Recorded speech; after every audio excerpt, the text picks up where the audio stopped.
नमः शिवाय। जय मां गौरी। आप सभी को शारदीय नवरात्रि की बहुत बहुत शुभकामनाएं। आज हम सभी माता रानी की दुर्गा सप्तशती के द्वितीय और तृतीय अध्याय का श्रवण करेंगे। भक्तों, दुर्गा सप्तशती में कुल 13 अध्याय हैं। प्रत्येक अध्याय का श्रवण का अलग अलग फल मिलता है। सभी अध्याय बड़े ही फलदायी हैं। द्वितीय अध्याय और तृतीय अध्याय में महिषासुर के वध का वर्णन किया गया है।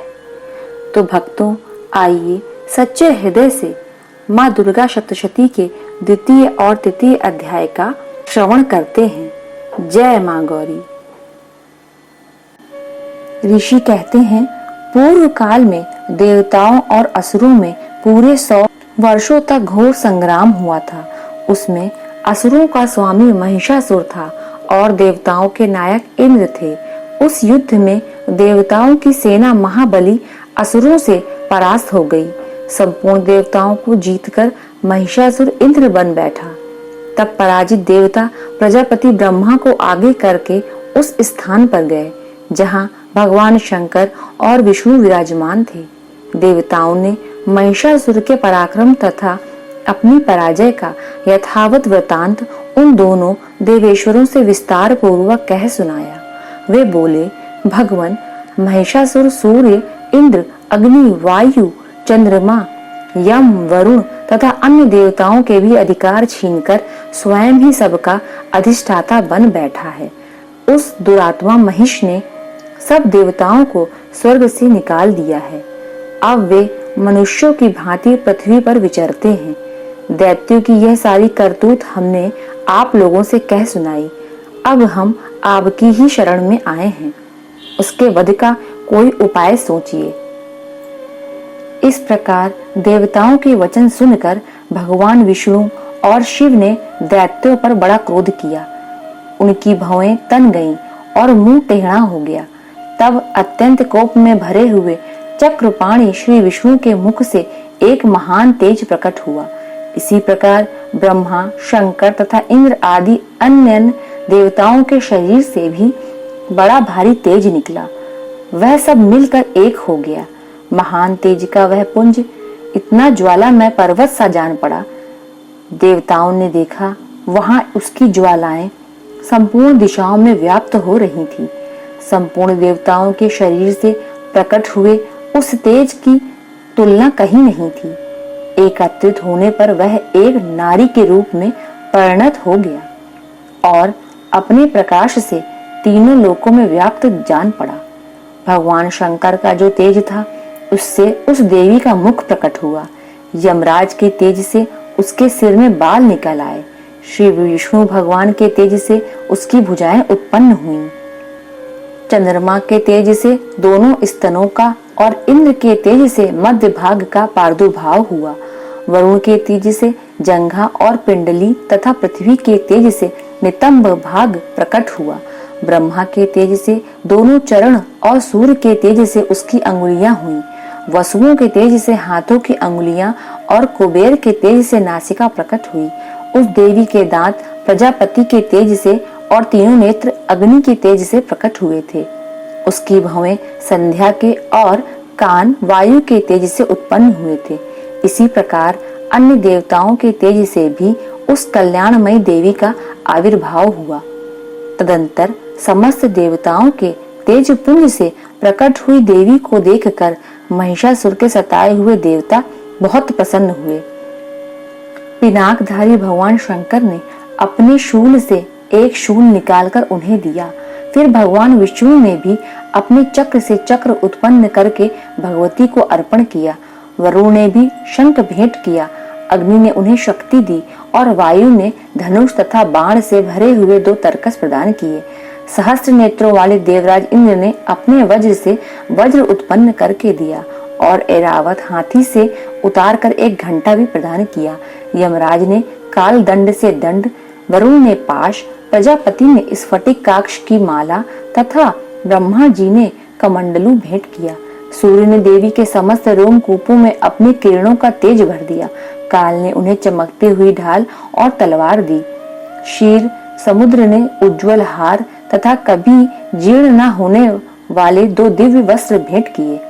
साथ ही उन्होंने दिव्य चूड़ामणि, 2 कुंडल, कड़े, उज्जवल अर्धचंद्र, सब बाहु के लिए केयूर, दोनों चरणों के लिए निर्मल नुपुर, गले की सुंदर हंसली और सब अंगुलियों में पहनने के लिए रत्नों की बनी अंगूठियां भी दी। विश्वकर्मा ने अत्यंत निर्मल फरसा भेंट किया। विश्वकर्मा ने उन्हें अत्यंत निर्मल फरसा भेंट किया। साथ ही अनेक प्रकार के अस्त्र और अभेद्य कवच दिए। इनके सिवा मस्तक पर वक्ष स्थल पर धारण करने के लिए कभी न कुमलाने वाले कमलों की मालाएं दी। जलधि ने उन्हें सुंदर कमल का फूल भेंट किया। हिमालय ने एक सवारी के लिए सिंह तथा भांति भांति के रत्न समर्पित किए। धनाक्ष कुबेर ने मधु से भरा पान पात्र दिया तथा संपूर्ण नागों के राजा शेष ने, जो इस पृथ्वी को धारण करते हैं, उन्होंने बहुमूल्य मणियों से विभूषित नागहार भेंट किया। इसी प्रकार अन्य देवताओं ने भी आभूषण और अस्त्र शस्त्र देकर देवी का सम्मान किया। तत्पश्चात उन्होंने बारंबार अट्टहास पूर्वक उच्च स्वर से गर्जना की। उनके भयंकर नाद से संपूर्ण आकाश गूंज उठा। देवी का वह अत्यंत उच्च स्वर से किया हुआ सिंहनाद कहीं समा न सका। आकाश उसके सामने लघु प्रतीत होने लगा। उससे बड़े जोर की प्रतिध्वनि हुई, जिससे संपूर्ण विश्व में हलचल मच गई और समुद्र कांप उठे। पृथ्वी डोलने लगी और समस्त पर्वत हिलने लगे। उस समय देवताओं ने अत्यंत प्रसन्नता के साथ सिंह भवानी से कहा, देवी तुम्हारी जय हो।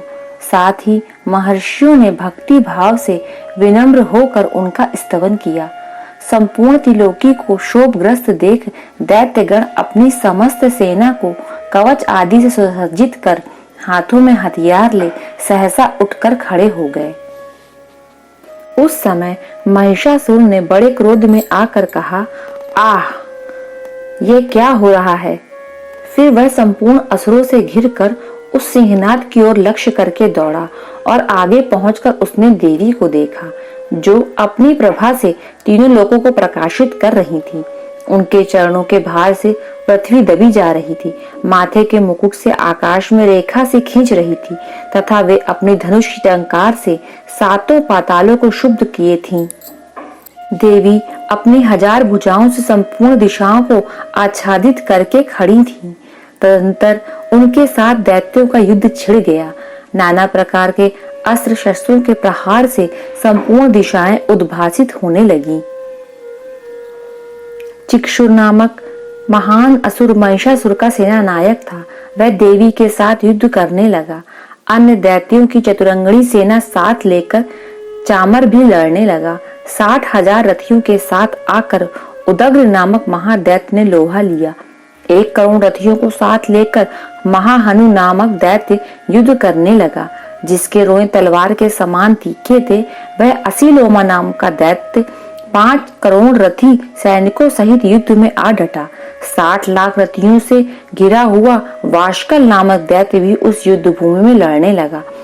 परिवारित नामक राक्षस हाथी सवार और घुड़सवारों के अनेक दलों तथा 1 करोड़ रथियों की सेना लेकर युद्ध करने लगा।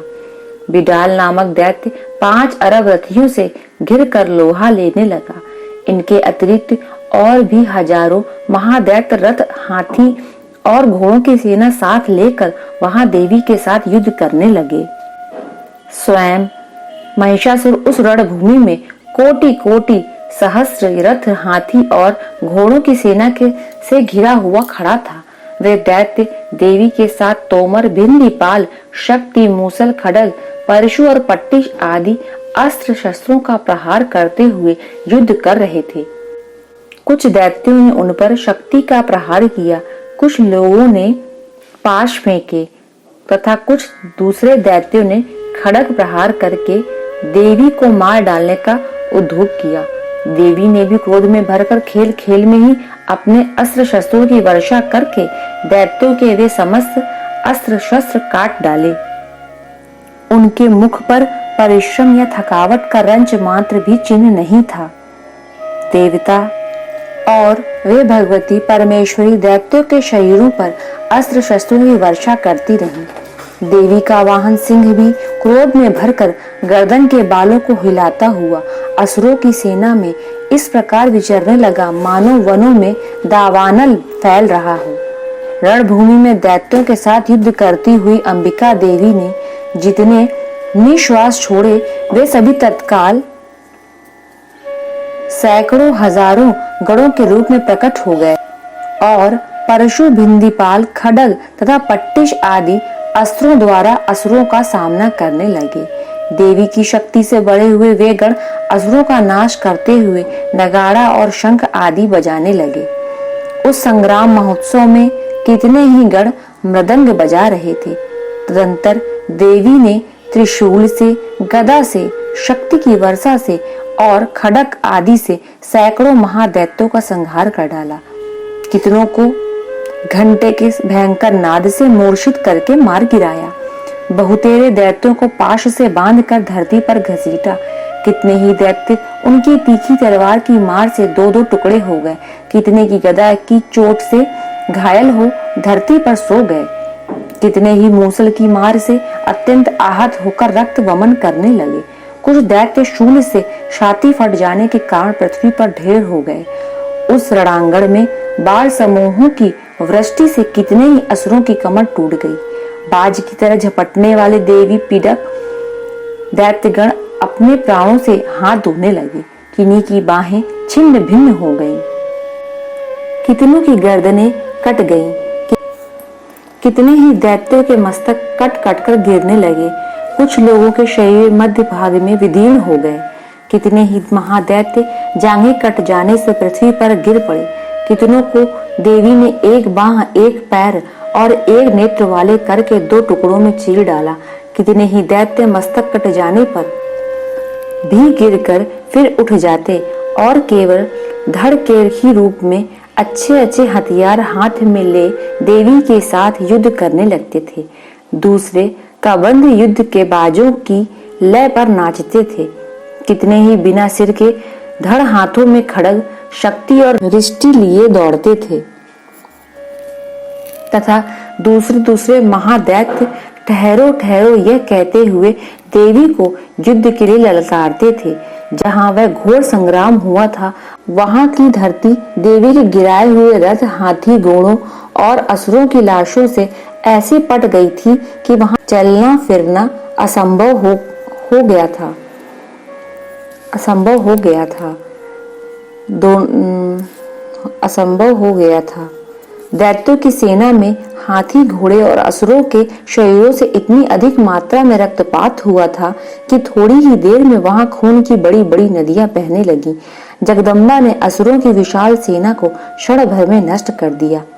ठीक उसी तरह जैसे तड़ और काठ के भारी ढेर को आग कुछ ही क्षणों में भस्म कर देती है और वह सिंह भी गर्दन के बालों को हिला हिलाकर जोर जोर से गर्जना करता हुआ दैत्यों के शरीरों से मानो उनके प्राण चुन लेता था।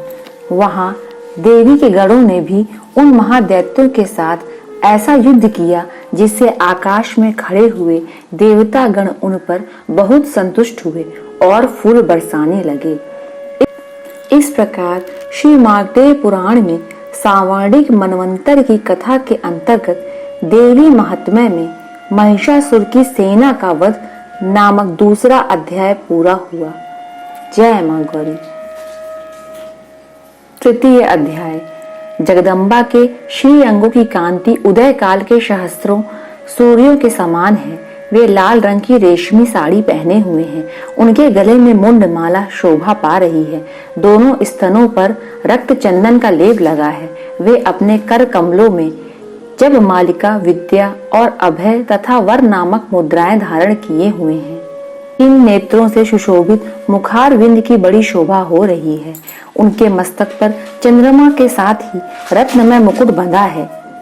वे कमल के आसन पर विराजमान हैं। ऐसी देवी को मैं भक्ति पूर्वक प्रणाम करता हूँ। ऋषि कहते हैं, दैत्यों की सेना को इस प्रकार तहस नहस होते देख महादैत्य सेनापति चिक्षुर क्रोध में भरकर अंबिका देवी से युद्ध करने के लिए आगे बढ़ा। वह असुर रणभूमि में देवी के ऊपर इस प्रकार बाणों की वर्षा करने लगा जैसे बादल मेरुगिरी के शिखर पर पानी की धार बरसा रहा हो। तब देवी ने अपने बाणों से उसके बाण समूह को अनायास ही काटकर उसके घोड़ों और सारथी को भी मार डाला। साथ ही उसके धनुष तथा अत्यंत ऊंची ध्वजा को भी तत्काल काट गिराया। धनुष कट जाने पर उसके अंगों को अपने बाणों से बींध डाला। धनुष, रथ, घोड़े और सारथी के नष्ट हो जाने पर वह असुर ढाल और तलवार लेकर देवी की ओर दौड़ा। उसने तीखी धार वाली तलवार से सिंह के मस्तक पर चोट करके देवी की भी बाईं भुजा में बड़े वेग से प्रहार किया। राजन, देवी की बाह पर पहुंचते ही वह तलवार टूट गई। फिर तो क्रोध से लाल आंखें करके उस राक्षस ने शूल हाथ में लिया और उस महादैत्य ने भगवती भद्रकाली के ऊपर चलाया।